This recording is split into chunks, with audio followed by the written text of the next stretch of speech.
Epic Poesy presents Merope by Henry Kendall. Far in the ways of the highland wastes, in the face of the splendid, 6 of the sisters, the star-dowered sisters, ineffably bright, Merope sitteth, the shadow-like wife of a monarch unfriended, of Addus of Orcus, the fierce, the implacable god of the night.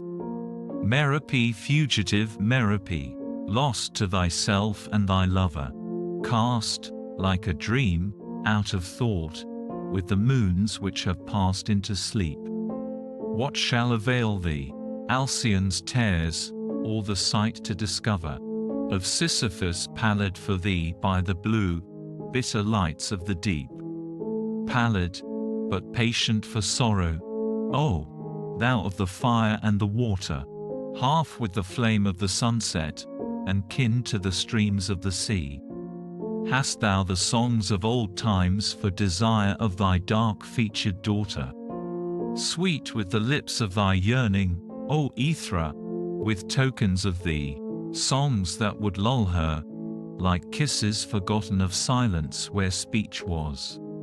Less than the silence that bound it as passion is bound by a ban. Seeing we know of thee, mother, we turning and hearing how each was wrapped in the other ere Merope faltered and fell for a man. Mortal she clave to, forgetting her birthright, forgetting the lord-like sons of the many-winged father, and chiefs of the plume and the star. Therefore, because that her sin was the grief of the grand and the godlike, sitteth thy child than a morning moon bleaker, the faded and far, ringed with the flower like 6 of the 7, arrayed and anointed. Ever with beautiful pity, she watches, she weeps, and she wanes. Blind as a flame on the hills of the winter in hours appointed. For the life of the foam and the thunder, the strength of the imminent rains. Who hath a portion, Alcyone, like her, Asterope, fairer than sunset on snow, and beloved of all brightness? Say, what is there left?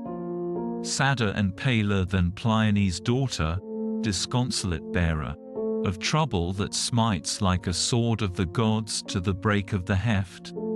Demeter and Dryope, known to the forests, the falls, and the fountains.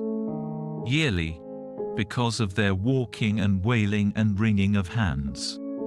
Are they as one with this woman, of Hyre, wild in the mountains, breaking her heart in the frosts and the fires of the uttermost lands? These have their bitterness, this, for Persephone, that for Oechalion, homes, and the lights of a kindness blown out with the stress of her shame. One for her child, and one for her sin. But thou above all art an alien, girt with the halos that vex thee, and wrap in a grief beyond name. Yet sigheth Sisyphus, stricken and chained of the minioned kings of great darkness, and trodden in dust by the feet of the fates.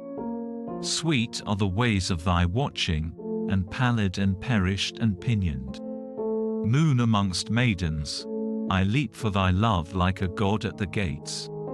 Leap for the dreams of a rose of the heavens, and beat at the portals. Paved with the pain of unsatisfied pleadings for thee and for thine.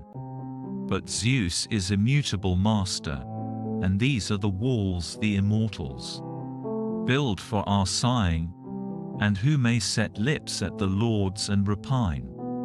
Therefore, he said, I am sick for thee, Merope, faint for the tender touch of thy mouth, and the eyes like the lights of an altar to me.